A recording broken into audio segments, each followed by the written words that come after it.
어머님, 잠깐 눈 좀 감고 계시면 안 될까요? 현관 앞에 선 며느리의 말에 저는 순간 귀를 의심했습니다. 아들 내외의 집을 방문한 날이었죠. 손에는 정성껏 끓인 미역국과 밑반찬이 담긴 보자기가 들려 있었고요. 그런데 비밀번호를 누르려던 며느리가 갑자기 멈추더니 웃으며 그렇게 말한 겁니다. 요즘 사생활 중요하잖아요. 저희도 부부만의 공간이 필요하고요. 며느리의 얼굴엔 미안함 같은 건 없었습니다. 오히려 당연하다는 듯한 표정이었죠. 나는 그 순간 깨달았습니다. 자신이 이 집의 가족이 아니라 필요할 때만 부르는 외부인이라는 걸요. 평생을 가족 뒷바라지하며 살아온 사람이었습니다.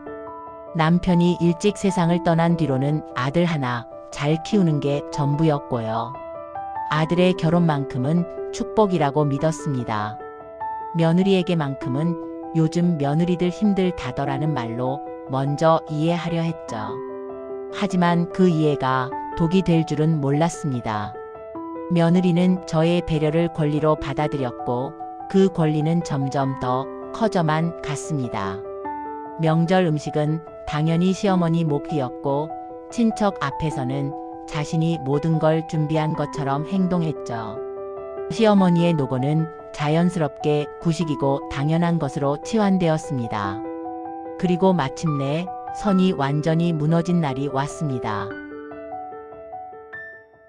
명절을 일주일 앞둔 어느 날 저녁이었습니다. 저는 거실 소파에 앉아 뉴스를 보고 있었죠. 하루 종일 집안일을 하느라 허리가 욱신거렸지만 이제는 익숙한 통증이었습니다. 휴대폰이 울렸습니다. 며느리였어요. 어머님, 안녕하세요. 며느리의 목소리는 언제나처럼 밝고 경쾌했습니다. 하지만 저는 알고 있었죠. 이런 전화 뒤에는 항상 부탁이 따라온다는 걸요. 그래, 아가야, 무슨 일이니? 어머님, 이번 명절 말인데요. 올해는 저희 집에서 하기로 했잖아요. 그래서 말씀드리는 건데 갈비찜이랑 잡채 그리고 전복 미역국까지 어머님이 만들어주시면 안 될까요? 손 많이 가는 건 어머님이 하시는 게 훨씬 맛있잖아요. 저는 잠시 말을 잃었습니다. 며느리 집에서 명절을 치른다면서 음식은 시어머니에게 떠넘기는 겁니까?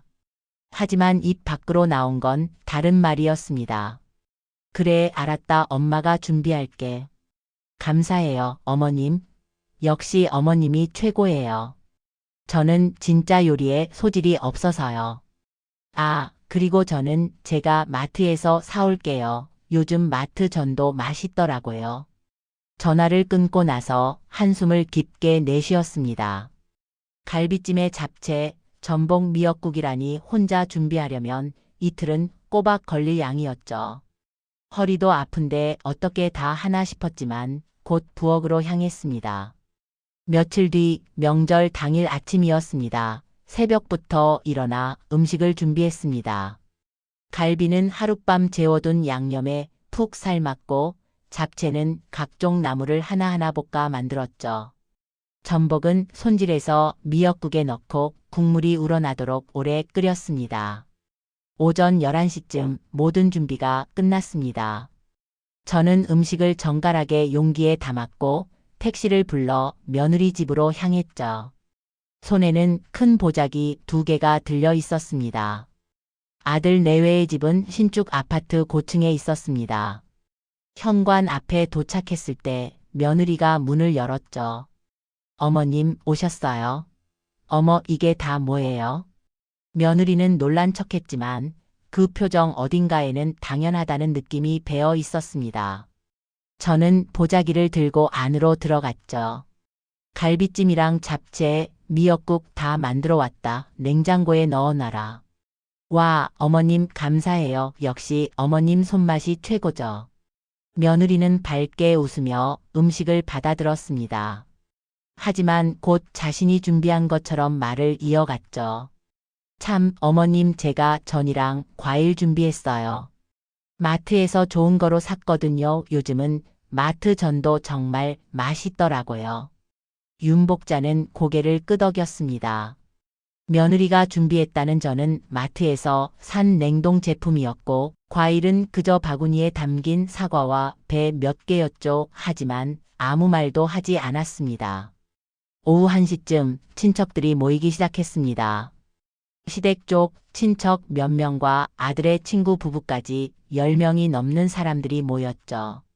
유진은 현관에서부터 밝은 목소리로 손님들을 맞았습니다. 어서 오세요. 오늘 제가 다 준비했어요. 힘들었지만 보람 있네요. 저는 부엌에서 그 말을 들었습니다. 가슴이 철렁 내려앉았죠. 며느리는 자신이 모든 걸 준비한 것처럼 말하고 있었습니다. 새벽부터 허리 굽혀가며 만든 음식들이 순식간에 며느리의 공으로 둔갑한 겁니다. 식사가 시작되었습니다. 친척 중 한 명이 갈비찜을 한 입 먹고는 감탄했죠. 이거 정말 맛있네요. 손맛이 대단해요. 며느리는 겸손한 척 웃으며 대답했습니다. 아니에요. 어머님이 레시피 좀 알려주셔서요. 근데 제가 조금 변형했어요. 어머님은 워낙 옛날 방식이셔서 요즘 입맛엔 좀 안 맞거든요. 저는 젓가락을 든 채 굳어버렸습니다. 옛날 방식? 요즘 입맛에 안 맞다고? 며느리는 자신이 직접 만든 것처럼 말하면서 동시에 시어머니를 구식으로 만들고 있었습니다. 다른 친척이 끼어들었습니다. 그래도 시어머니가 계시면 든든하죠. 명절에 도움 많이 받으시겠어요. 며느리는 잠시 머뭇거리다가 대답했습니다. 뭐 어머님이 가끔 도와주시긴 하는데요. 요즘은 제가 거의 다 알아서 해요. 어머님도 이제 연세가 있으셔서 제가 안 챙기면 집안이 좀 어수선해지거든요. 나는 더 이상 듣고 있을 수가 없었습니다. 조용히 자리에서 일어나 화장실로 향했죠. 거울 앞에 선 자신의 얼굴은 창백했습니다. 가슴속에서 뭔가가 부글부글 끓어오르는 것 같았지만 애써 참았습니다. 화장실에서 나왔을 때 거실에서는 여전히 대화가 이어지고 있었습니다. 나는 조용히 구석에 앉아 차를 마셨죠. 아들 민석이 다가와 물었습니다. 엄마, 괜찮으세요? 안색이 안 좋으신데? 응, 괜찮다. 그냥 좀 피곤해서 그래. 저는 그런 아들의 뒷모습을 바라보며 생각했습니다. 아들은 아무것도 모르는 거구나. 며느리가 어떤 사람인지, 자신이 얼마나 힘든지 전혀 모르는구나. 명절 저녁이 끝나고 친척들이 하나둘 돌아갔습니다. 저도 집으로 돌아가려 했죠. 하지만 며느리가 붙잡았습니다. 어머님, 설거지 좀 도와주시고 가시면 안 될까요? 저 혼자 하기엔 너무 많아서요. 저는 이미 지쳐 있었지만 고개를 끄덕였습니다. 부엌으로 가서 설거지를 시작했죠. 며느리는 거실 소파에 앉아 TV를 보고 있었습니다. 아들은 친구들과 통화를 하느라 정신이 없었고요. 설거지를 마치고 나서 나는 조용히 집을 나왔습니다. 현관문을 닫는 순간 뒤에서 며느리의 목소리가 들려왔죠. 어머님, 조심히 들어가세요. 다음에 또 오세요. 밝고 경쾌한 목소리였습니다. 하지만 저의 귀에는 그 말이 차갑게 들렸죠. 엘리베이터를 타고 내려가면서 생각했습니다. 언제부터였을까? 며느리가 이렇게 변한 게 아니 처음부터 이랬던 걸까? 집으로 돌아온 나는 소파에 털썩 주저앉았습니다. 온몸이 천근만근이었죠. 허리는 더욱 욱신거렸고 다리는 후들거렸습니다. 하지만 가장 아픈 건 마음이었습니다. 며느리는 자신이 모든 걸 준비한 것처럼 행동했고 친척들 앞에서는 시어머니를 구식이고 어수선한 사람으로 만들었습니다. 그리고 아들은 아무것도 몰랐죠. 아니, 알려고 하지 않았습니다. 나는 천천히 눈을 감았습니다. 가슴 속에서 무언가가 응어리지는 걸 느꼈죠. 하지만 아직은 참아야 했습니다. 가족이니까요, 며느리니까요. 아들을 위해서라도 참아야 했습니다. 하지만 마음 한구석에서는 다른 생각이 스멀스멀 올라왔습니다. 언제까지 참아야 하는 걸까? 이게 정말 가족인 걸까? 자신은 이 집안에서 대체 무엇인 걸까? 밤이 깊어갔습니다. 저는 어둠 속에서 천장을 바라보며 잠을 이루지 못했습니다. 며느리의 얼굴이, 친척들의 말이, 아들의 무관심이 계속해서 머릿속을 맴돌았죠. 그리고 그날 밤 저는 처음으로 결심했습니다. 더 이상 참지만 않겠다고, 조용히 지켜보겠다고, 기록하겠다고. 언젠가는 이 모든 게 밝혀질 날이 올 거라고요. 명절이 지나고 일주일쯤 지난 어느 날이었습니다. 저는 시장에서 장을 보고 돌아오는 길이었죠. 손에는 무거운 장바구니가 들려 있었고 허리는 여전히 아팠습니다. 집 앞 골목에 들어섰을 때 맞은편에서 걸어오는 여자를 봤습니다. 며느리였죠. 저는 반가운 마음에 손을 들어 인사하려 했습니다. 하지만 며느리는 휴대폰에 무언가를 열심히 입력하며 걷고 있었고 저를 보지 못한 채 지나쳤죠. 며느리를 불러 세울까 하다가 그냥 두기로 했습니다.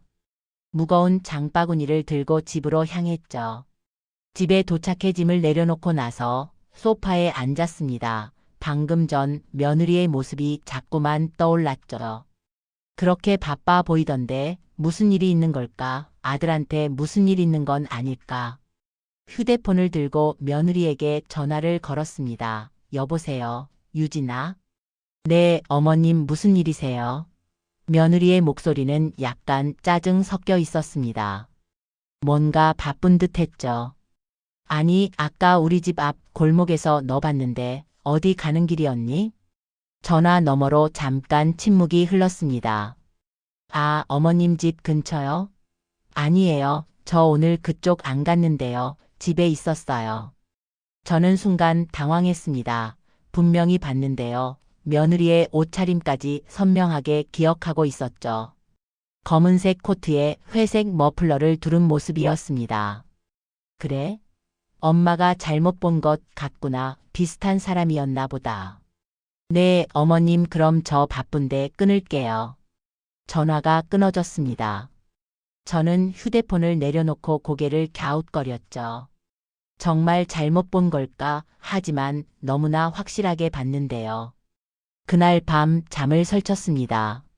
며느리가 왜 거짓말을 했을까? 무슨 일이 있는 걸까? 아들 민석한테 말해야 하나? 여러 생각이 머릿속을 복잡하게 만들었죠. 다음 날 아침 아들에게 전화를 걸었습니다. 아들, 엄마야. 네, 엄마 무슨 일이세요? 아니, 그냥 안부 전화야. 잘 지내니? 네, 잘 지내요. 회사 일이 좀 바빠서 힘들긴 한데 괜찮아요. 저는 잠시 망설이다가 물었습니다.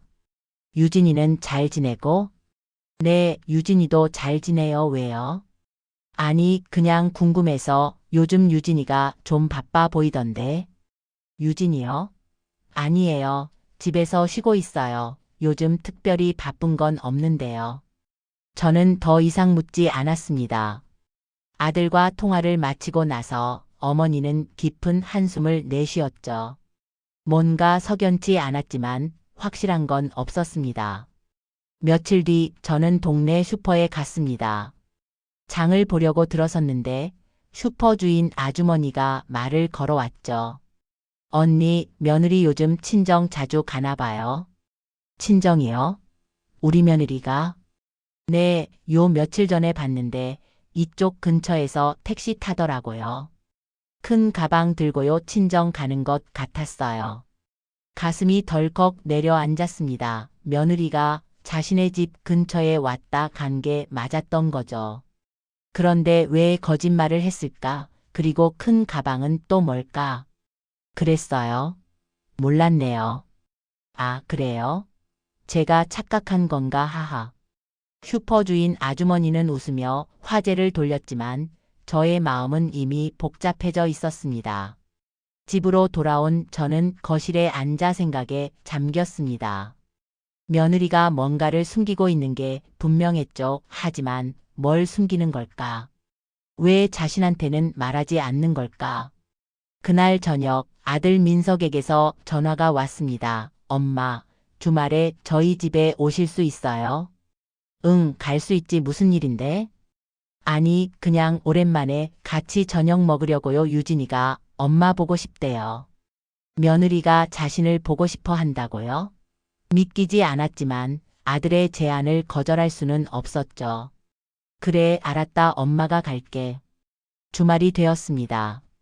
며느리가 좋아한다는 떡을 사들고 아들 내외의 집으로 향했죠. 현관 앞에 도착해 초인종을 눌렀습니다. 며느리 유진이 문을 열었죠. 어머님, 오셨어요. 어서 들어오세요. 며느리의 얼굴에는 밝은 미소가 있었습니다. 하지만 저는 그 미소가 진심인지 의심스러웠죠. 안으로 들어가 거실에 앉았습니다. 유진아, 엄마가 떡 좀 사왔다. 내가 좋아한다고 해서. 와, 감사해요. 어머님, 그런데 저 요즘 다이어트 중이어서 못 먹어요. 민석 씨가 드시게 둘게요. 저는 말문이 막혔습니다. 좋아한다면서요? 아들이 분명히 유진이가 떡을 좋아한다고 했는데요. 하지만 아무 말도 하지 않았습니다. 저녁 시간이 되었습니다. 식탁에는 간단한 음식들이 차려져 있었죠. 배달 음식과 마트에서 산 반찬 몇 가지였습니다. 젓가락을 들며 물었습니다. 유진아, 요리는 안 하니? 며느리는 웃으며 대답했습니다. 어머님, 요즘 누가 요리해요? 다 배달시켜 먹죠. 어머님도 이제 요리 그만하시고 편하게 사세요. 그래도 집밥이 제일 좋은데? 아니에요. 요즘 배달 음식도 맛있어요. 어머님은 너무 옛날 생각만 하세요. 저는 더 이상 말하지 않았습니다. 며느리의 말투에는 시어머니를 구식으로 취급하는 뉘앙스가 배어 있었죠. 아들 민석은 옆에서 조용히 식사를 하고 있었습니다. 식사를 마치고 차를 마시던 중 며느리가 갑자기 말을 꺼냈습니다. 어머님, 저희 이번에 집 좀 정리하려고요. 짐이 너무 많아서요. 그래? 엄마가 도와줄까? 아니에요. 괜찮아요. 저희끼리 할 수 있어요. 어머님은 그냥 편하게 쉬세요. 며느리의 말에는 거절의 뉘앙스가 분명했습니다. 나는 차를 마시며 속으로 생각했죠. 며느리는 자신을 원하지 않는구나. 도움도 관심도 아무것도 원하지 않는구나. 그날 밤 집으로 돌아온 나는 일기장을 꺼냈습니다. 오래전부터 쓰던 일기장이었죠. 하지만 오늘은 다른 걸 적기로 했습니다. 며느리와 관련된 일들을 기록하기 시작한 겁니다. 날짜, 시간, 장소, 며느리가 한 말과 행동. 하나하나 꼼꼼하게 적어 내려갔습니다. 거짓말한 것, 자신을 무시한 것, 아들 앞에서 다르게 행동한 것. 모든 걸 기록했죠. 펜을 놓고 일기장을 덮었습니다. 아직은 아무것도 할 수 없었습니다. 하지만 언젠가는 이 기록들이 쓰일 날이 올 거라고 믿었죠. 며느리의 본색이 드러날 날이 반드시 올 거라고요. 밤이 깊어갔습니다. 창밖을 바라보며 생각했습니다. 이 싸움은 이제 시작이겠구나. 시어머니가 얼마나 강한지도 모를 거야. 조용한 복수는 이미 시작되었습니다. 2달이 지났습니다. 나는 여전히 조용히 며느리를 관찰하고 있었죠. 일기장에는 점점 더 많은 기록이 쌓여갔습니다. 며느리의 말과 행동, 아들 앞에서의 태도와 혼자 있을 때의 태도. 모든 게 달랐습니다. 어느 날 오후 나는 아들에게서 전화를 받았습니다. 엄마, 유진이가 몸이 안 좋대요. 나는 깜짝 놀라 물었습니다. 뭐? 무슨 일인데? 감기에 걸렸나 봐요. 열도 나고 기운이 없대요. 제가 회사 일 때문에 못 돌봐줘서 걱정이에요. 그럼 엄마가 가서 돌봐줄까? 정말요? 그럼 너무 감사하죠. 유진이도 어머님이 오시면 좋아할 거예요. 나는 전화를 끊고 바로 준비를 했습니다. 죽을 끓여 보온병에 담고 약국에 들러 감기약을 샀죠. 그리고 택시를 타고 며느리 집으로 향했습니다. 현관 앞에 도착해 초인종을 눌렀습니다. 잠시 후 문이 열렸죠. 며느리 유진이 나타났습니다. 그런데 이상했습니다. 얼굴에는 화장이 되어 있었고 옷차림도 멀쩡했죠. 아픈 사람 같지 않았습니다. 어머님, 왜 오셨어요? 며느리의 목소리에는 당황한 기색이 역력했습니다. 나는 보온병을 들어 보이며 말했죠. 민석이가 내가 아프다고 해서 죽 끓여왔다. 괜찮니? 며느리는 잠시 머뭇거리다가 대답했습니다. 아, 네. 아끼는 좀 아팠는데 지금은 괜찮아요. 약 먹으니까 나았어요. 그래도 들어가서 좀 쉬어라. 엄마가 돌봐줄게. 아니에요, 어머님. 정말 괜찮아요. 들어오실 필요 없어요. 며느리는 문 앞을 막으며 서 있었습니다. 나는 며느리의 태도에서 뭔가 이상함을 느꼈죠. 아픈 게 아니었던 거구나. 아들한테 거짓말을 한 거구나. 그래? 그럼 이거라도 받아. 죽이랑 약이야. 네, 감사해요, 어머님. 그럼 저 좀 쉬어야 해서요. 며느리는 보온병을 받아들고는 바로 문을 닫으려 했습니다. 하지만 나는 재빨리 물었죠. 유진아, 혹시 집에 누가 있니? 며느리의 얼굴이 순간 굳었습니다. 아니요, 아무도 없어요. 혼자 있어요. 그래, 알았다. 그럼 엄마는 갈게. 나는 뒤돌아 엘리베이터로 향했습니다. 하지만 엘리베이터를 타지 않고 계단으로 내려갔죠. 그리고 아파트 정문 쪽에서 며느리 집 창문을 올려다 봤습니다. 잠시 후 며느리 집 현관문이 열리는 게 보였습니다. 유진이 나왔고 그 뒤를 따라 한 남자가 나왔죠. 젊은 남자였습니다. 둘은 조심스럽게 주위를 살피더니 빠르게 걸어갔습니다. 나는 그 광경을 똑똑히 봤습니다. 가슴이 철렁 내려앉았죠. 며느리가 다른 남자를 집에 들였던 겁니다. 아들이 회사에 있는 동안에 말이죠. 나는 휴대폰을 꺼내 사진을 찍었습니다. 며느리와 그 남자가 함께 걷는 모습을요.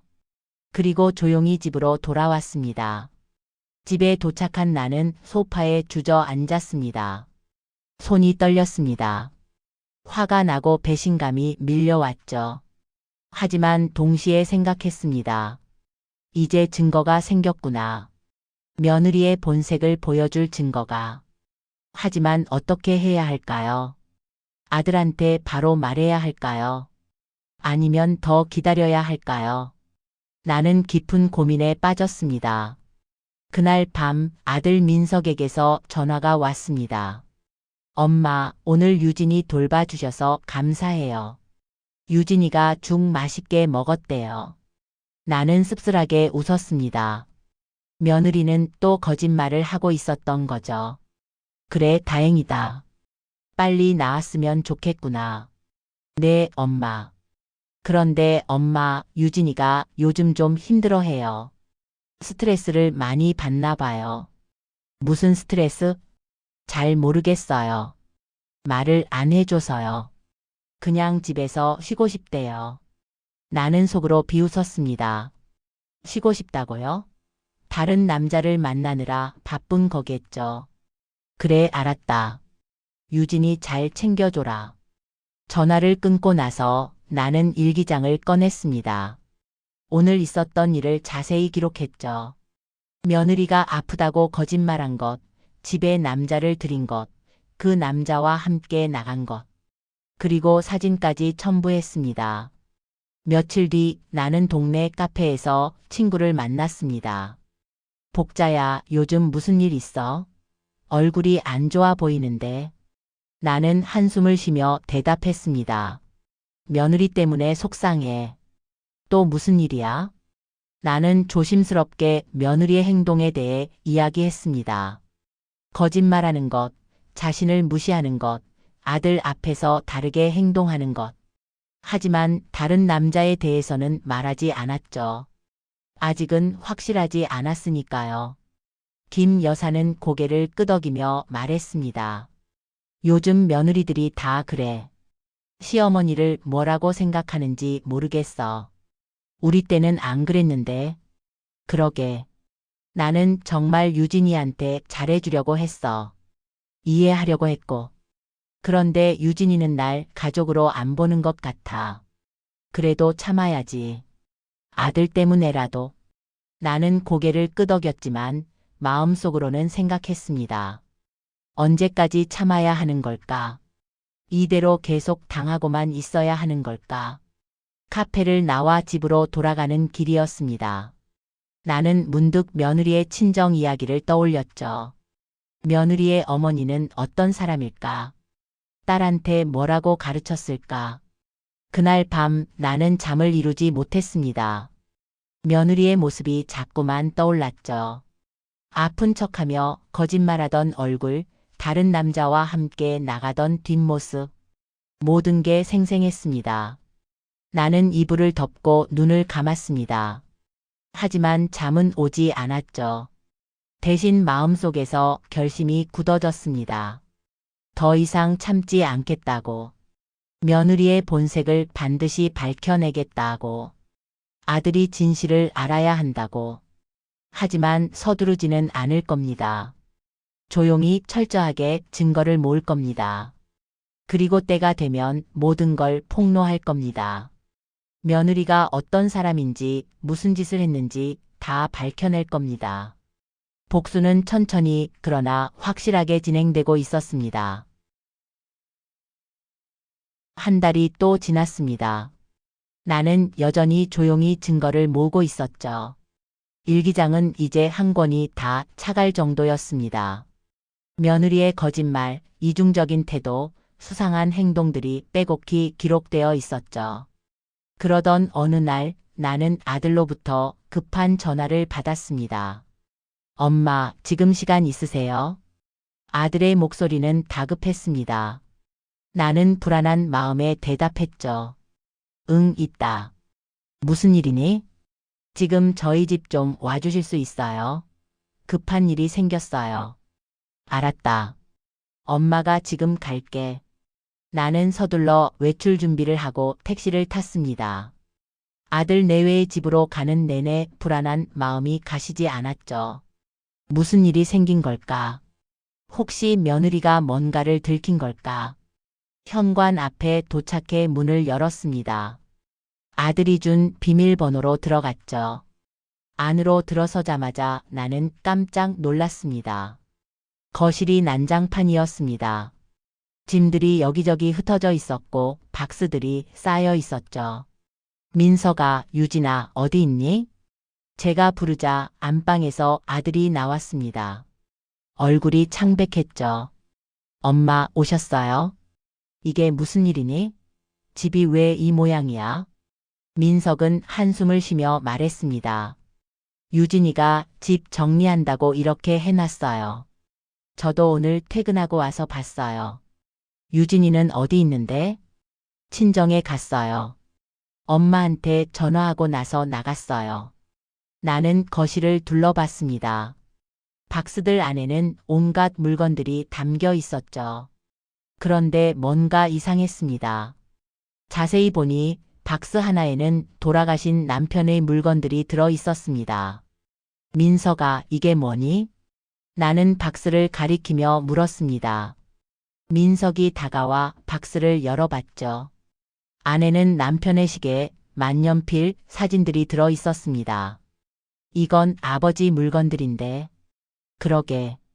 유진이가 왜 이걸 박스에 담은 거야? 민석은 난처한 표정을 지었습니다. 유진이가 집이 너무 지저분하다고 했어요. 안 쓰는 물건들은 다 정리하자고요. 나는 가슴이 철렁 내려앉았습니다. 안 쓰는 물건? 돌아가신 시아버지의 유품을 안 쓰는 물건이라고? 민서가 이건 아버지 유품이야. 함부로 버릴 수 있는 게 아니야. 저도 그렇게 말했어요. 근데 유진이가 계속 공간이 필요하다고 하더라고요. 나는 다른 박스들도 열어봤습니다. 하나씩 확인하던 중 깜짝 놀랐죠.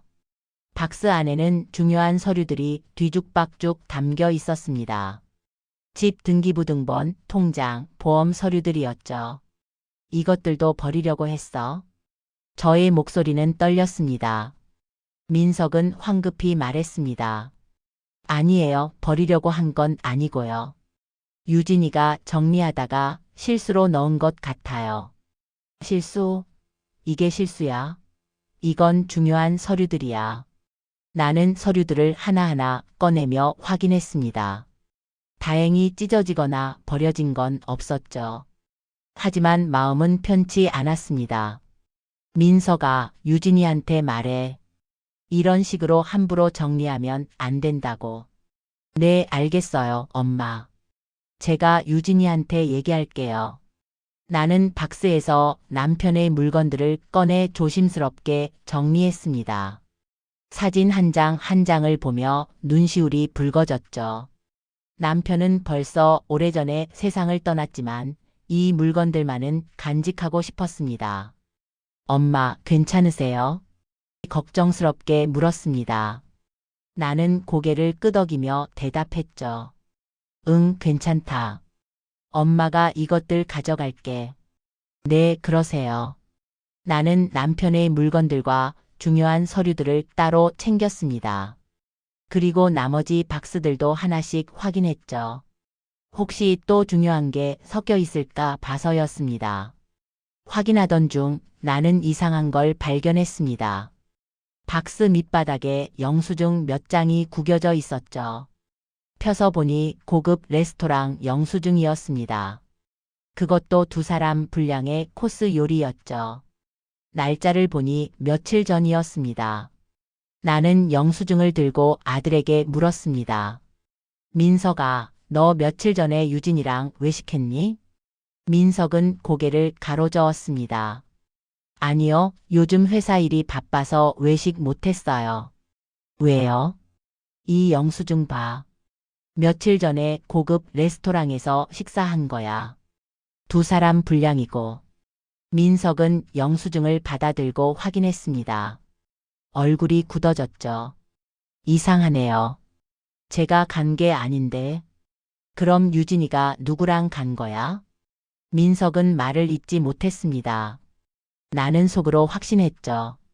며느리가 그 남자와 함께 갔을 거라고.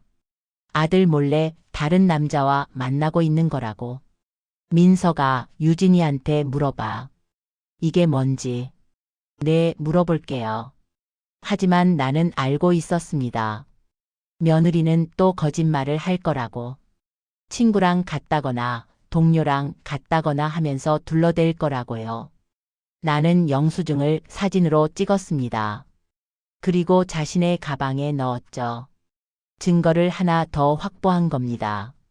엄마, 오늘은 집에서 저녁 드시고 가세요. 제가 뭐 시킬게요. 아니냐, 엄마는 집에 가야겠다. 피곤하구나. 나는 남편의 물건들과 서류들을 챙겨 들고 집을 나섰습니다. 엘리베이터를 타고 내려가면서 가슴속에서 분노가 치밀어 올랐죠. 며느리는 점점 더 선을 넘고 있었습니다. 집으로 돌아온 나는 소파에 주저앉았습니다. 손이 떨렸고 눈물이 났습니다. 남편의 유품을 함부로 다룬 것도, 중요한 서류를 뒤죽박죽으로 만든 것도, 다른 남자와 만난 것도 모든 게 참을 수 없었죠. 하지만 아직은 참아야 했습니다. 증거가 더 필요했으니까요. 확실한 증거가 있어야 며느리를 무너뜨릴 수 있으니까요. 나는 일기장을 꺼내 오늘 있었던 일을 기록했습니다. 모든 걸 자세히 적었죠. 사진도 첨부했습니다. 일기장을 덮고 나서 나는 창밖을 바라봤습니다. 밤하늘에는 별이 총총히 떠 있었죠. 남편이 세상을 떠난 후 나는 늘 별을 보며 남편을 떠올렸습니다. 오늘도 남편이 하늘에서 자신을 보고 있을 거라고 생각했죠. 여보, 나 지금 정말 힘들어. 며느리가 너무해. 당신 유품까지 함부로 다루고. 나는 어떻게 해야 할까? 나는 혼잣말을 했습니다. 대답은 없었지만 마음은 조금 가벼워졌죠. 그날 밤 나는 또 잠을 설쳤습니다. 며느리의 얼굴이, 아들의 난처한 표정이 남편의 유품이 자꾸만 떠올랐습니다. 그리고 결심했죠. 더 이상 물러서지 않겠다고. 며느리와의 싸움에서 반드시 이기겠다고. 하지만 아직은 때가 아니었습니다. 결정적인 순간이 올 때까지 조용히 증거를 모으고 때를 기다려야 했습니다. 복수는 천천히 그러나 확실하게 다가오고 있었습니다. 여러분, 여기까지 윤복자 씨의 이야기 들어주셨는데요. 정말 마음이 아프시죠? 며느리의 행동은 점점 선을 넘고 있고 윤복자 씨는 그 모든 걸 속으로만 사귀며 증거를 모으고 계십니다. 돌아가신 남편의 유품까지 함부로 다뤄지는 걸 보면서도 참아야 했던 그 마음이 얼마나 아팠을까요? 하지만 윤복자 씨는 포기하지 않았습니다. 조용히 그러나 확실하게 복수를 준비하고 계시죠. 과연 윤복자 씨의 계획은 어떻게 진행될까요? 며느리의 본색은 언제 드러날까요? 그럼 여러분, 다음 이야기도 계속 들어봐 주세요. 이틀 뒤 나는 예상치 못한 전화를 받았습니다. 아들 민석이었죠. 엄마, 저 지금 병원이에요. 나는 깜짝 놀라 물었습니다. 병원? 무슨 일이야? 다쳤어? 아니요, 유진이가 쓰러졌어요. 지금 응급실에 있어요. 뭐? 유진이가? 나는 급히 준비를 하고 병원으로 향했습니다. 택시 안에서도 불안한 마음이 가시지 않았죠. 며느리가 정말 아픈 걸까? 아니면 또 무슨 꾀를 부리는 걸까? 병원에 도착해 응급실로 들어갔습니다. 아들 민석이 의자에 앉아 고개를 숙이고 있었죠. 제가 다가가자 민석이 고개를 들었습니다. 얼굴이 창백했습니다. 엄마 오셨어요? 응, 유진이는 어떻게 됐니? 지금 검사 중이에요. 갑자기 복통을 호소하면서 쓰러졌대요. 나는 의자에 앉았습니다. 잠시 후 의사가 나왔죠. 보호자 분이세요? 민석이 일어나 대답했습니다. 네, 저 환자 남편입니다.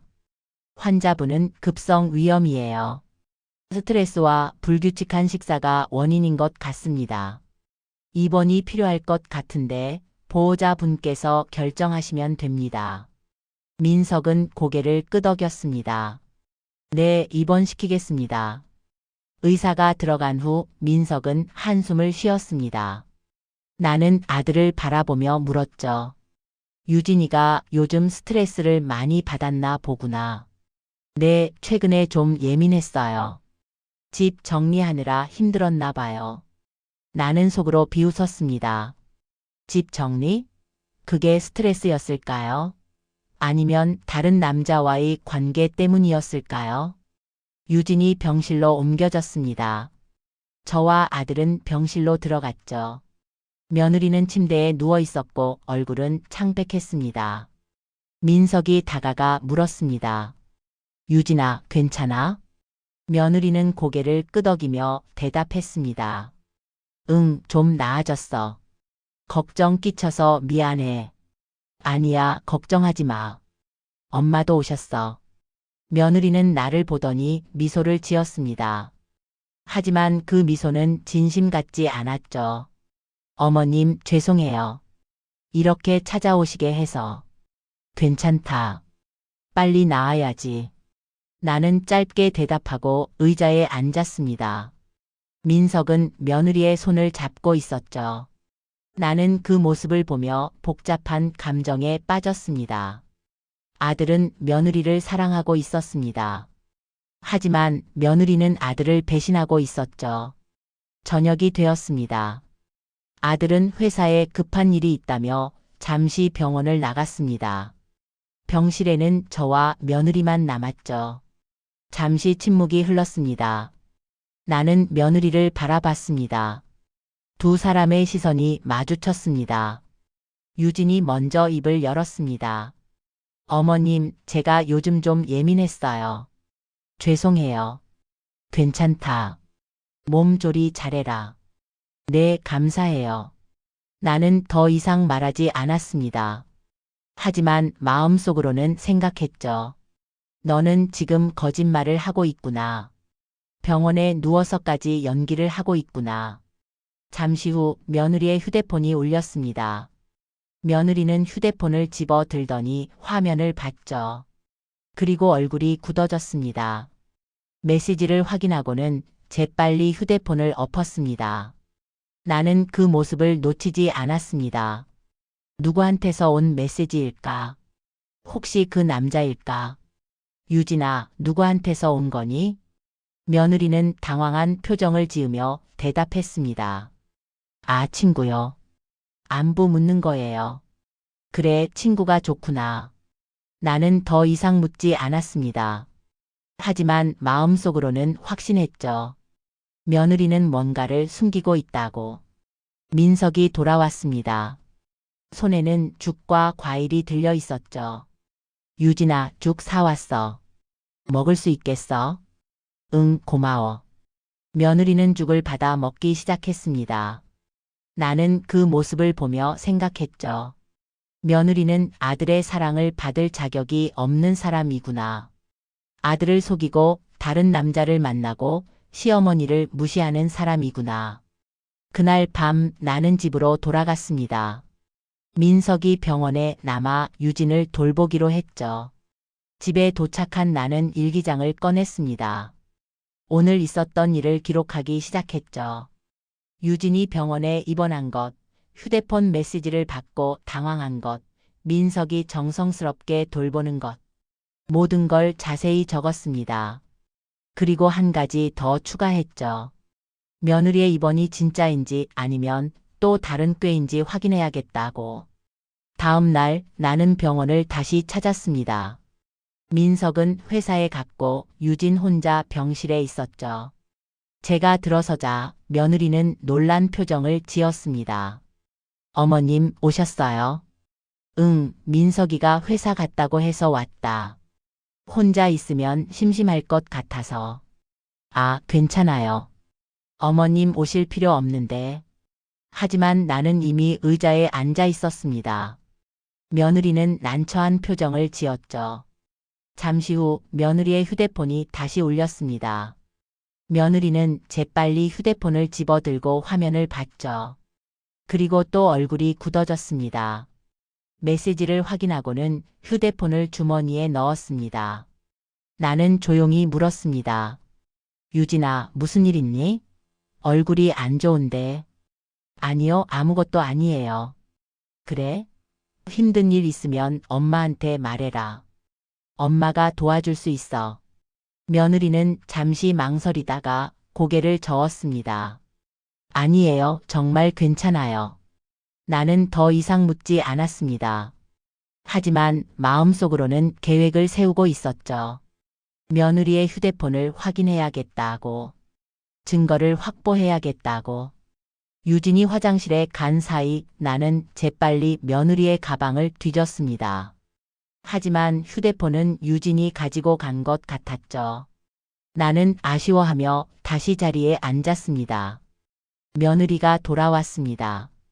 나는 아무렇지 않은 척하며 물었죠. 유진아, 퇴원은 언제 하니? 내일 할 것 같아요. 의사 선생님이 괜찮다고 하셨어요. 그래, 다행이다. 나는 잠시 후 병원을 나왔습니다. 하지만 병원 근처 카페에 앉아 기다렸죠. 혹시 유진이 누군가를 만나는지 보려고요. 1시간쯤 지났을 때 나는 병원 입구에서 나오는 남자를 봤습니다. 그 남자의 얼굴을 기억했습니다.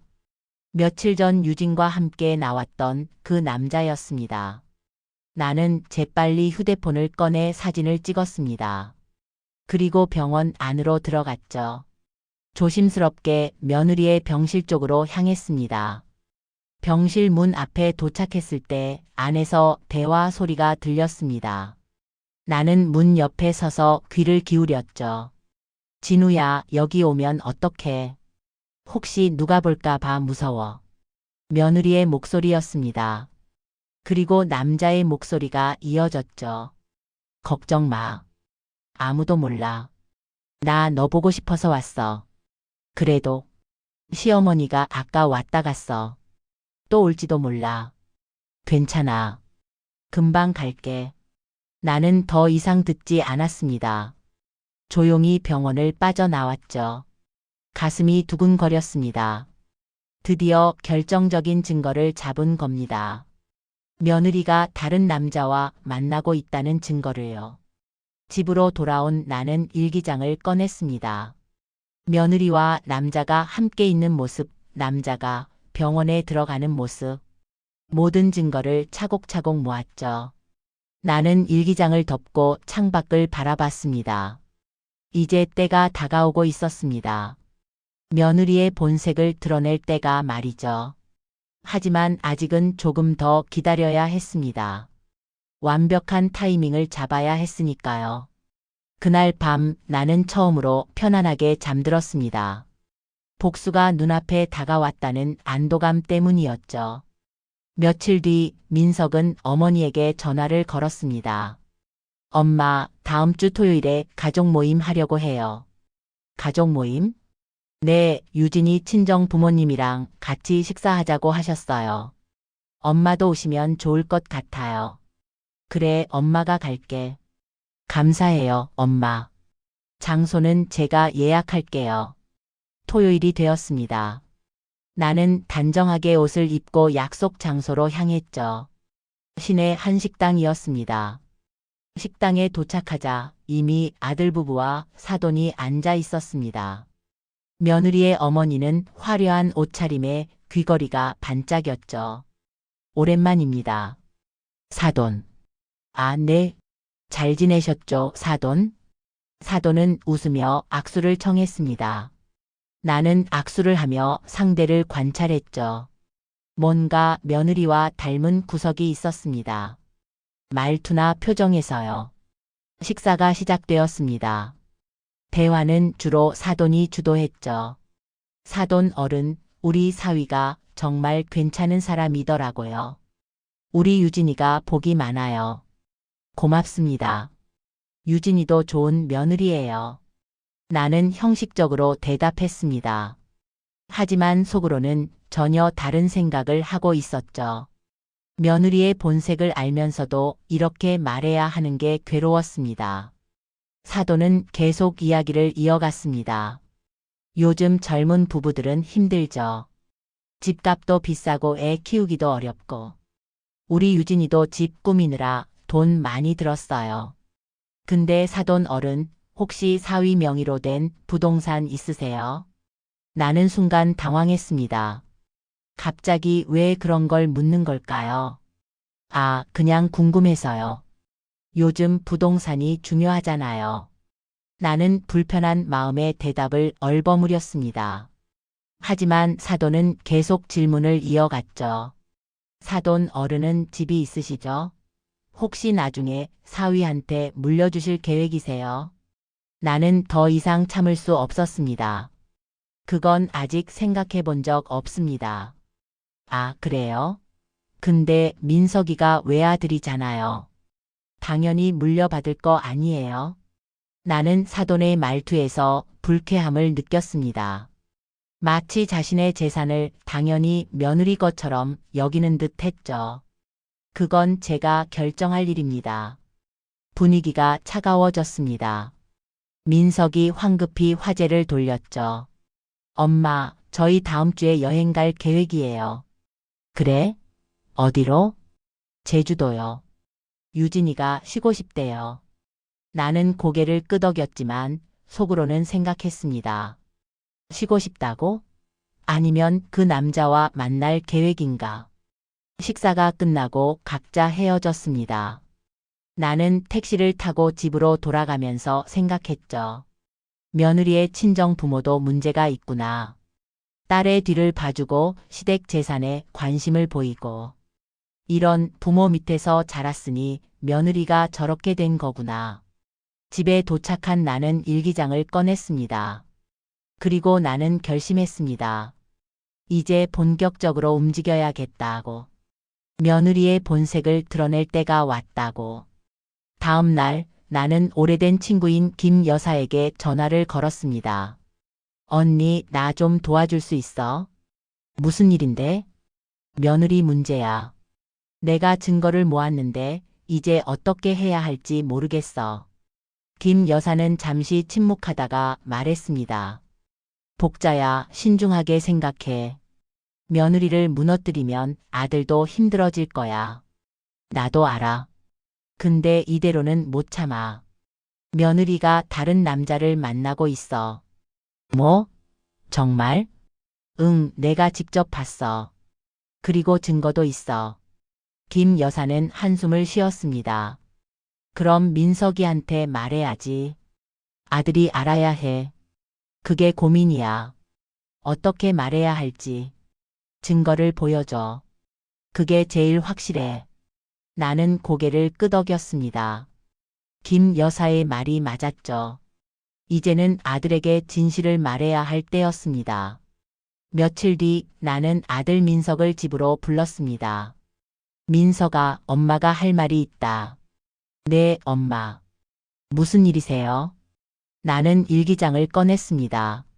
그리고 사진들을 꺼냈죠. 며느리와 남자가 함께 있는 사진, 영수증, 모든 증거를 아들 앞에 펼쳐 놓았습니다. 민석아, 이걸 봐. 민석은 사진들을 하나씩 보기 시작했습니다. 얼굴이 점점 굳어갔죠. 이게 뭐예요? 유진이가 다른 남자를 만나고 있어. 엄마가 직접 봤어. 민석은 말을 잇지 못했습니다. 손이 떨렸죠. 나는 계속 말을 이어갔습니다. 민석아, 유진이는 너한테 거짓말을 해왔어. 아픈 척하고 집 정리한다고 하면서 아버지 유품까지 함부로 다루고. 그리고 다른 남자를 만나고 있어. 민석은 사진을 내려놓고 고개를 숙였습니다. 눈가가 붉어졌죠. 엄마, 이게 정말이에요? 응, 정말이야. 엄마가 거짓말할 이유가 없잖니? 민석은 한참 동안 아무 말도 하지 못했습니다. 그리고 천천히 입을 열었죠. 유진이한테 물어볼게요. 물어봐야지. 그리고 확실히 해야 해. 민석은 사진들을 들고 일어났습니다. 나는 아들의 뒷모습을 바라보며 안타까운 마음이 들었죠. 하지만 이게 맞는 일이었습니다. 아들이 진실을 알아야 했으니까요. 그날 밤 민석은 유진과 대면했습니다. 나는 집에서 초조하게 전화를 기다렸죠. 자정이 넘어서 민석에게서 전화가 왔습니다. 엄마, 저 유진이랑 헤어질 것 같아요. 나는 가슴이 철렁 내려앉았습니다. 이게 정말 맞는 일일까? 하지만 동시에 안도감도 들었죠. 엄마가 맞았어요. 유진이가 인정했어요. 나는 눈물이 났습니다. 아들이 힘들어하는 게 너무 마음 아팠죠. 민석아, 엄마가 옆에 있을게. 힘내라. 네, 엄마. 감사해요. 전화를 끊고 나서 나는 소파에 주저앉았습니다. 복수는 성공했지만 마음은 무거웠습니다. 아들이 상처받은 게 너무 안타까웠으니까요. 하지만 나는 알고 있었습니다. 이게 옳은 일이었다는 걸. 며느리의 본색을 드러내고 아들을 구한 거라는 걸요. 일주일이 지났습니다. 며느리는 집을 나갔고 아들은 혼자 아파트에 남았습니다. 나는 매일 아들을 찾아가 밥을 해주고 위로했죠. 어느 날 나는 아들의 집 현관 앞에서 예상치 못한 사람을 만났습니다. 며느리의 어머니였죠. 사돈 어른, 잠깐 이야기 좀 할 수 있을까요? 나는 놀랐지만 고개를 끄덕였습니다. 그러시죠. 며느리 엄마는 커피를 한 모금 마시고는 입을 열었죠. 사돈 어른, 우리 유진이가 잘못했어요. 나는 아무 말도 하지 않았습니다. 사돈은 계속 말을 이어갔죠. 근데 이혼까지는 하지 말았으면 좋겠어요. 한 번만 용서해 주시면 안 될까요? 그건 제가 결정할 일이 아니에요. 민석이가 결정할 일이죠. 알아요. 근데 사돈 어른이 민석이를 설득해 주시면 좋겠어요. 나는 사돈을 똑바로 바라봤습니다. 설득하라고요? 제 며느리가 다른 남자를 만났는데 그걸 용서하라고요? 그게 유진이가 실수한 거예요. 한순간의 실수였어요. 한순간의 실수? 아니에요. 유진이는 오랫동안 그 남자를 만났어요. 그리고 제 아들한테 거짓말을 했고요. 사돈의 얼굴이 굳어졌습니다. 하지만 곧 다른 말을 꺼냈죠. 사돈 어른, 사실은 유진이가 임신했어요. 나는 깜짝 놀랐습니다. 임신이요? 네, 얼마 전에 알았어요. 그러니까 이혼은 안 돼요. 아이를 생각해서라도요. 나는 잠시 멍했습니다. 며느리가 임신했다니. 하지만 곧 의심이 들었죠. 그 아이가 정말 민석이 아이일까? 그 아이가 정말 민석이 아이예요? 사돈은 당황한 표정을 지었습니다. 물론이죠. 어떻게 그런 말씀을 하세요? 며느리가 다른 남자를 만났잖아요. 그 남자의 아이일 수도 있죠. 사돈은 얼굴이 빨개졌습니다. 아니에요. 그 남자랑은 그냥 친구 사이였어요. 친구? 병원까지 찾아온 친구요? 단순한 친구 같지 않던데요. 사돈은 말문이 막혔습니다. 나는 계속 말을 이어갔죠. 정 여사, 이제 그만하세요. 며느리의 거짓말을 덮어주려고 하지 마세요. 사돈 어른, 제발이에요. 우리 유진이 인생이 망가져요. 그건 며느리가 자초한 일이에요.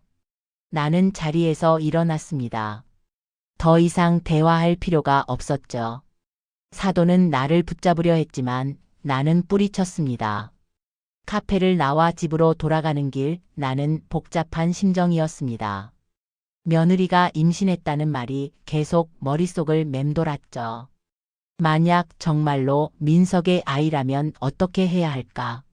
하지만 확실하지 않은 상황에서는 아무것도 할 수 없었습니다. 집에 도착한 나는 민석에게 전화를 걸었습니다.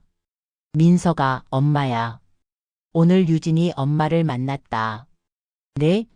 뭐라고 하던가요? 유진이가 임신했다는데 그거 사실이니? 민석은 잠시 침묵하다가 대답했습니다. 저도 오늘 들었어요. 유진이한테서요. 그 아이가 내 아이라는 게 확실해? 모르겠어요, 엄마. 유진이는 제 아이라고 하는데 확신이 안 서요. 그럼 확인을 해봐야지. 병원에 가서 검사를 해봐. 전화를 끊고 나서 나는 깊은 한숨을 쉬었습니다.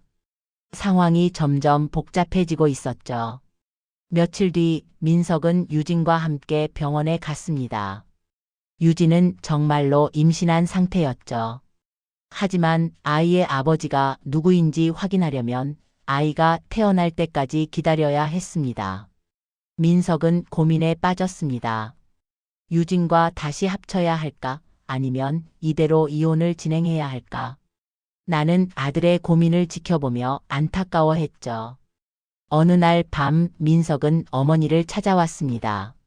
엄마, 저 어떻게 해야 할까요? 나는 아들을 바라보며 말했습니다. 민석아, 그건 내가 결정할 일이야. 엄마는 내가 어떤 결정을 하든 지지할게. 근데 엄마는 어떻게 생각하세요? 나는 잠시 생각하다가 대답했습니다. 민석아, 유진이가 너한테 거짓말을 했어. 다른 남자를 만났고 너를 배신했어. 그런 사람을 다시 믿을 수 있겠니?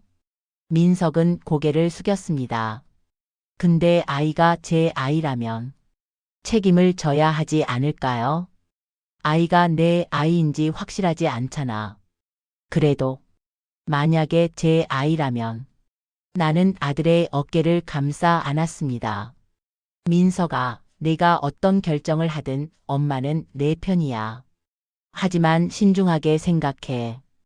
유진이를 다시 받아들인다고 해서 행복해질 수 있을까? 아들은 눈물을 흘렸습니다. 나도 함께 울었죠. 모자는 한참 동안 서로를 안고 있었습니다. 며칠 뒤 나는 집에서 쉬고 있었습니다. 그때 현관 초인종이 울렸죠. 문을 열어보니 유진이 서 있었습니다. 어머님, 저 좀 들어가도 될까요? 나는 잠시 망설이다가 문을 열어주었습니다. 유진은 안으로 들어와 거실에 섰죠. 어머님, 제가 정말 잘못했어요. 용서해 주세요. 유진은 무릎을 꿇고 눈물을 흘렸습니다. 나는 냉정하게 바라봤죠. 일어나. 어머님, 제발이에요. 민석 씨랑 다시 합치고 싶어요. 제가 정말 뉘우치고 있어요. 뉘우친다고? 다른 남자를 만난 것도, 민석이한테 거짓말한 것도 뉘우쳐? 유진은 말을 잇지 못했습니다. 나는 계속 말을 이어갔죠. 너는 내 아들을 사랑한 게 아니야. 그냥 편하게 살고 싶었던 거지. 시어머니가 뒷바라지 해주고 남편이 돈 벌어다 주고 그러면서 다른 남자도 만나고 그게 네가 원한 삶이었겠지? 유진은 고개를 들지 못했습니다. 나는 유진을 똑바로 바라보며 말했습니다. 이제 그만하고 내 아들한테서 떠나. 어머님. 유진은 천천히 일어났습니다. 그리고 문을 향해 걸어갔죠. 하지만 문 앞에서 멈춰 서더니 뒤돌아봤습니다. 어머님, 저 정말 후회하고 있어요. 그리고 이 아이, 정말 민석 씨 아이예요. 나는 냉정하게 대답했습니다. 그건 확인해 봐야 알 일이지. 유진은 더 이상 말하지 않고 집을 나갔습니다. 나는 문을 닫고 소파에 주저앉았죠. 가슴이 답답했습니다. 이제 거의 끝났습니다. 며느리와의 싸움이 거의 끝나가고 있었죠. 하지만 마음 한구석에는 여전히 무거운 감정이 남아 있었습니다. 한 달이 지났습니다. 민석은 결국 유진과의 이혼을 결정했습니다. 며느리의 임신은 사실이었지만 민석은 더 이상 유진을 믿을 수 없었죠. 법원에서는 친자 확인을 위한 검사를 진행하기로 했습니다. 나는 아들의 결정을 지지했습니다. 비록 마음은 무거웠지만 이게 맞는 길이라고 생각했죠. 어느 날 나는 시장에서 장을 보고 있었습니다. 그때 뒤에서 누군가 부르는 소리가 들렸죠. 사돈 어른. 뒤돌아보니 사돈이었습니다. 사돈 어른, 잠깐 이야기 좀 해요. 무슨 일이세요? 사돈은 주위를 둘러보더니 조용한 곳으로 나를 끌고 갔습니다. 그리고 낮은 목소리로 말했죠. 사돈 어른, 우리 유진이 진짜 힘들어하고 있어요. 임신한 몸으로 혼자 있는데 민석이는 연락도 안 받아요. 그건 민석이 결정이에요. 근데 아이는 민석 씨 아이예요.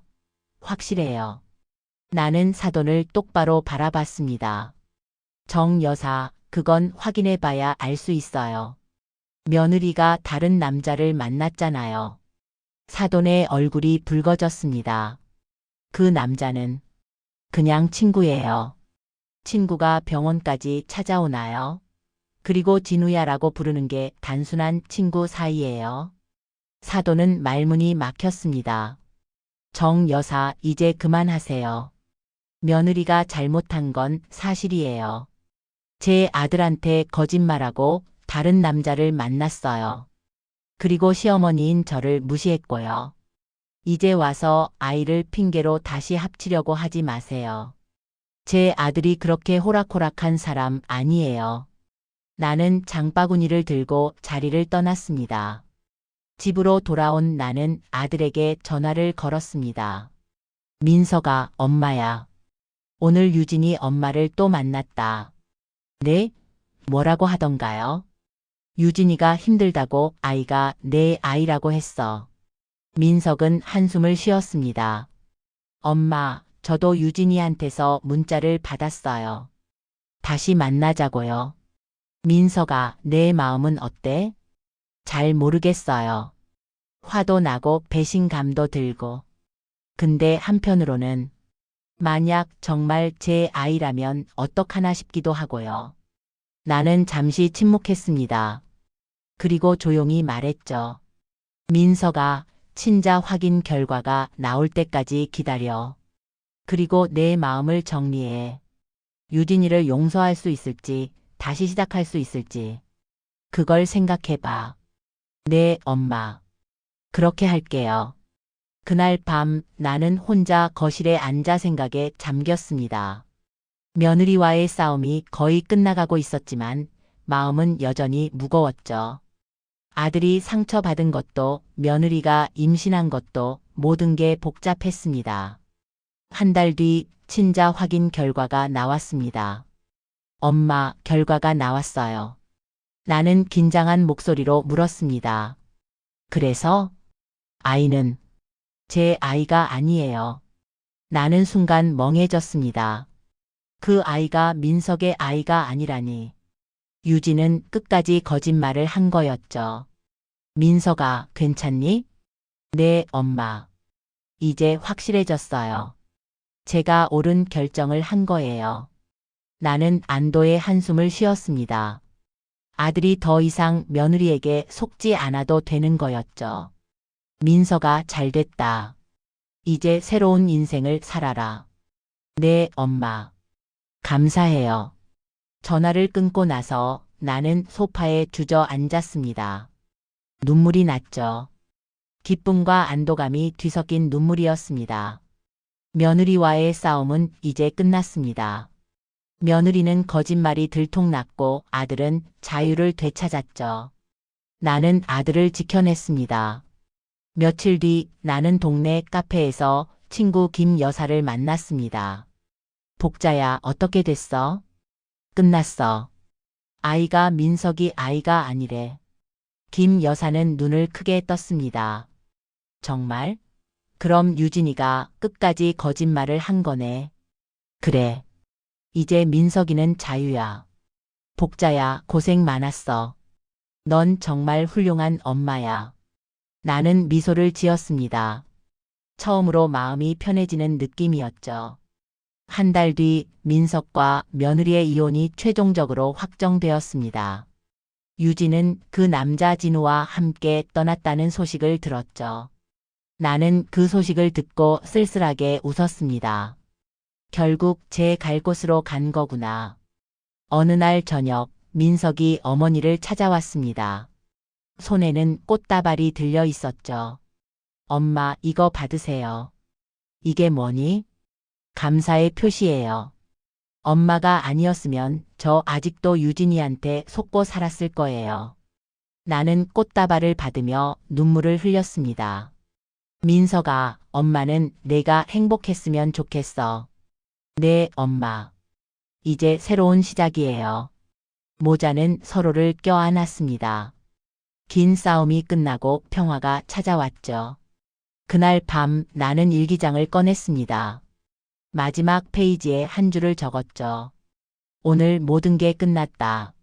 민석이는 자유를 되찾았고 나는 내 아들을 지켰다. 이제 우리는 새로운 시작을 할 수 있다. 일기장을 덮고 나서 나는 창밖을 바라봤습니다. 밤하늘에는 별이 총총히 떠 있었죠. 남편이 하늘에서 자신을 보고 있을 거라고 생각했습니다. 여보, 나 해냈어. 우리 아들 지켰어. 나는 미소를 지었습니다. 긴 싸움이 끝났고 이제는 평화롭게 살 수 있을 것 같았죠. 며느리와의 악몽은 끝났고 새로운 내일이 기다리고 있었습니다. 복수는 완성되었습니다. 하지만 윤복자가 진정으로 원한 건 복수가 아니었습니다. 아들의 행복이었죠. 그리고 이제 아들은 진정한 행복을 찾아갈 수 있을 것 같았습니다. 여러분, 오늘 이야기 어떠셨어요? 윤복자 씨와 며느리 이야기를 끝까지 들어주셔서 정말 감사합니다. 처음에는 평범한 시어머니와 며느리 관계로 시작됐지만 점점 드러나는 며느리의 본색과 시어머니의 조용한 복수가 정말 긴장감 넘쳤죠. 윤복자 씨는 참고 또 참았지만 결국 아들을 지키기 위해 일어섰습니다. 그 과정에서 겪었을 고통과 갈등이 얼마나 컸을까요? 서유진이라는 인물은 처음엔 그저 편하게 살고 싶었던 며느리였을지 몰라요. 하지만 그 욕심이 점점 커지면서 선을 넘게 됐죠. 남의 호의를 당연하게 여기고 배려를 권리로 착각하고 결국엔 가장 소중한 것들을 잃고 말았습니다. 우리는 살아가면서 수많은 선택을 합니다. 어떤 선택은 우리를 성장시키지만 어떤 선택은 우리를 추락시키기도 하죠. 유진은 잘못된 선택들을 반복했고 그 대가를 치렀습니다. 반면 윤복자 씨는 참을성과 지혜로 아들을 지켜냈어요. 이 이야기에서 우리가 배울 수 있는 건 관계에서의 경계가 얼마나 중요한지입니다. 가족이라고 해서 모든 걸 당연하게 여겨서는 안 되고 서로에 대한 존중과 배려가 있어야 하죠. 그리고 거짓말과 배신은 결국 드러나게 마련이라는 것도요. 민석 씨는 힘든 시간을 겪었지만 이제 새로운 시작을 할 수 있게 됐습니다. 어머니의 사랑과 지혜 덕분에 더 큰 불행을 피할 수 있었죠. 가족의 소중함, 진실의 힘, 그리고 끝까지 포기하지 않는 용기. 이 모든 것들이 이 이야기 속에 담겨 있었습니다. 여러분도 삶에서 비슷한 고민이나 어려움을 겪고 계실지 몰라요. 때로는 참아야 할 때가 있고, 때로는 일어서야 할 때가 있습니다. 중요한 건 자신과 소중한 사람들을 지키는 거예요. 그리고 진실은 언젠가는 빛을 보게 된다는 걸 믿는 거죠. 오늘 이야기가 여러분께 작은 위로와 지혜가 되었으면 좋겠습니다. 힘든 상황 속에서도 포기하지 않고 옳은 길을 찾아가는 윤복자 씨처럼 우리 모두도 우리 삶의 주인공으로 당당하게 살아갈 수 있기를 바랍니다. 여기까지 들어주셔서 다시 한번 감사드리고요. 오늘 이야기가 마음에 드셨다면 구독과 좋아요 부탁드립니다. 여러분의 응원이 더 좋은 이야기를 만드는 큰 힘이 됩니다. 다음 이야기에서 또 만나요.